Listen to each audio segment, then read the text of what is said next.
कभी कभी कुछ घटनाएं इतनी चौंकाने वाली होती हैं कि वो सिर्फ एक इंसान की नहीं बल्कि एक सोच का असली चेहरा दिखा देती हैं। ऐसे में आज बात करेंगे बीजेपी से जुड़े उन संगठनों की जो खुद को राष्ट्रवाद, संस्कृति और संस्कारों का ठेकेदार बताते हैं। आरएसएस और उसका छात्र संगठन एबीवीपी। लेकिन इनके कारनामे और काली करतूत की जो वीडियो सामने आई है वो केवल शर्मनाक ही नहीं बल्कि भयावह। गुंडागर्दी, हवस और लड़कियों को लेकर इनकी ऐसी ऐसी वीडियो सामने आई है जिसे देखकर आपके भी पैरों तले जमीन खिसक जाएगी। इनके हवस वाली गंदी सोच पर भी आएंगे, नहीं पहले इनकी गुंडागर्दी देखिए। ये वीडियो दिल्ली विश्वविद्यालय के अंबेडकर कॉलेज की है। वीडियो में साफ देखा जा सकता है कि एक लड़की प्रोफेसर से बहस करती है और देखते ही देखते पुलिस के सामने थप्पड़ मार देती है, वो भी प्रोफेसर को, और पुलिस तमाशा देखती रह जाती है। और जानते हैं ये लड़की है कौन? इस बार के डूसू चुनाव में चुनी गई joint secretary Deepika Jha. Power आते ही अंधे हो चुके हैं। विरोध का तरीका बहस हो सकता है और बहस शिक्षक से भी हो सकती है और प्रधानमंत्री से भी, लेकिन यहाँ तो हिंसा पर ही उतारू हो गए।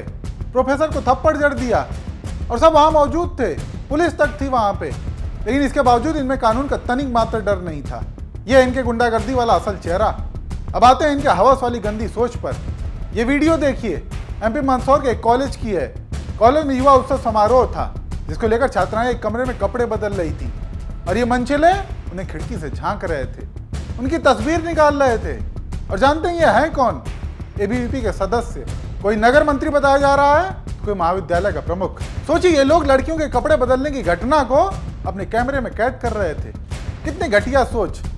हालांकि छात्राओं को जब इसकी भनक लगी तो उन्होंने प्रिंसिपल से इसकी शिकायत की, जिसके बाद जांच हुई, सीसीटीवी देखा गया और पुलिस ने इन्हें गिरफ्तार कर लिया। लेकिन सवाल यह है कि क्या यही इनके संस्कार है जिनकी ये बातें करते हैं? क्या यही संघ शिक्षा है जो युवाओं को दी जा रही है? गर्व से कहते हैं कि हम संस्कारी हैं, पर असल में ना सोच में संस्कार है इनके, ना ही व्यवहार में। नारा था बेटी बचाओ, पर हो रहा है बेटी फिल्माओ।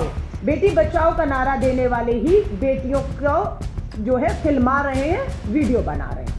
कब बना रहे हैं? जब बेटियां कपड़े बदल रही हैं। इन्हें इनके कपड़ों से पहचानने की जरूरत नहीं है, इन्हें इनके संगठन से पहचानने की जरूरत है, जिनका नाम है अखिल भारतीय विद्यार्थी परिषद, जो भाजपा आरएसएस की चाल चरित्र चेहरे को एक बार फिर से बेनकाब करता है।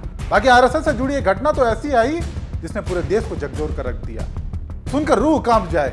एक युवक जो बचपन से आरएसएस से जुड़ा था, हर साल आरएसएस के कैंपों में जाता था, लेकिन वहीं पर उसे बार बार सेक्सुअल अब्यूज का सामना करना पड़ा। उसे हरास किया गया, वो चुप सहता रहा, लेकिन अंत में जब बिल्कुल हिम्मत नहीं बची तो उसने अपनी जान ले ली। सोचिए किस हद तक वो मजबूर रहा होगा जिसने जान देने की सोची, और दे भी दी।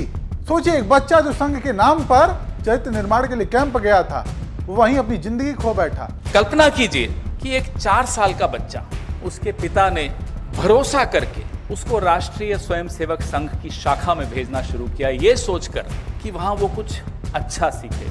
आरएसएस की शाखा के भीतर 4 साल के मासूम बच्चे के साथ यौन उत्पीड़न हो रहा हो, उसको मॉलेस्ट किया जा रहा हो, उसको रेप किया जा रहा हो, उसका बलात्कार हो रहा हो, इससे ज्यादा दर्दनाक और क्या हो सकता? 4 साल का बच्चा। और फिर लगातार आप ये स्लाइड्स देख रहे हैं, उसमें वो बताते हैं कि शिविरों में, कैंप्स में, शाखा कहां कहां उसके साथ किन किन ने इस तरह की हरकत की। उसने एक नाम लिखा है, लेकिन वो कह रहा है अनेक ऐसे लोग थे आरएसएस के जो उसका उत्पीड़न करते थे और अनेक बच्चों का उत्पीड़न करते। ये आरएसएस के अंदर ये सड़ांध जो है, जो बदबू है, वो कितनी गहरी है। आप समाज को सुधारने का स्वयंभू ठेकेदार बनते, आप अपने आप को पंजीकृत नहीं कराते, आपके पास मेंबरशिप की रजिस्टर नहीं होती, आप ये पर्दे के पीछे कर क्या रहे हैं? ये जब उदाहरण आनंदू अजी के मिलते हैं तब समझ में आता है कि पर्दे के पीछे दरअसल एक सड़ी हुई संगठन, और उसकी बदबू जब चारों तरफ फैलने लगती है तब हमें अपना नाक बंद करने का कोई अधिकार नहीं है। हमें बोलने का हमारा कर्तव्य, हमें चिल्ला चिल्ला के लोगों को बताने का कर्तव्य है कि ये है असलियत संघ की। ये घटनाएं कोई इत्तेफाक नहीं है, ये एक सोच का नतीजा है जो हर विरोध को कुचल देना चाहती है, जो महिलाओं को सम्मान नहीं नियंत्रण सिखाती है, जो सत्ता को सेवा नहीं शक्ति प्रदर्शन समझती है। कहने को ये लोग कहते हैं कि हम देश के संस्कार बचा रहे हैं, लेकिन ये घटनाएं चीख चीख कर बता रही हैं कि असलियत में देश का चेहरा बिगाड़ रहे हैं। नहीं तो इन्हीं की नेता मंत्रियों की वीडियो आती है, हाईवे की, कार्यालय की, तो कहीं होटल की। प्रज्वल रन्ना तो याद ही होगा आप लोगों को, जिसके लिए मोदी जी ने वोट मांगे थे। उसके गलत कामों की कितनी वीडियो सामने आई, उसके बावजूद कोर्ट ने सजा तक सुनाई। खैर, इन घटनाओं के बाद इनका असल चार चरित्र और चेहरा देश के सामने आ चुका है।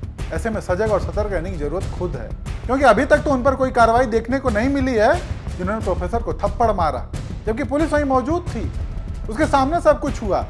ऐसे में अब देखना होगा कि आगे क्या होता है, क्योंकि एनएसयूआई इस मामले को लेकर काफी उग्र है, सख्त कार्रवाई की मांग कर रही है। तो हमारी तुरंत खुले तौर पर 3 मांग है कि इन पांचों केसेस पर, मंदसौर पर भी, दिल्ली यूनिवर्सिटी पर भी, साउथ एशिया यूनिवर्सिटी पर भी और तमाम यूनिवर्सिटी के अंदर जो भी ये मामले हैं, इन पर तुरंत उन छात्रों को निष्कासित करा जाए, रेस्टिकेट करा जाए यूनिवर्सिटी के अंदर से, और पुलिस एक न्यायपूर्वक जांच करे और जांच कर उन पर वो धाराएं लगाएं जो धाराएं वो एबीवीपी के और आरएसएस के गुंडे डिजर्व करते हैं। बाकी आप दर्शक इस पूरे मामले पर और एबीवीपी आरएसएस पर क्या सोच रखते हैं, कमेंट करके जरूर बताएं।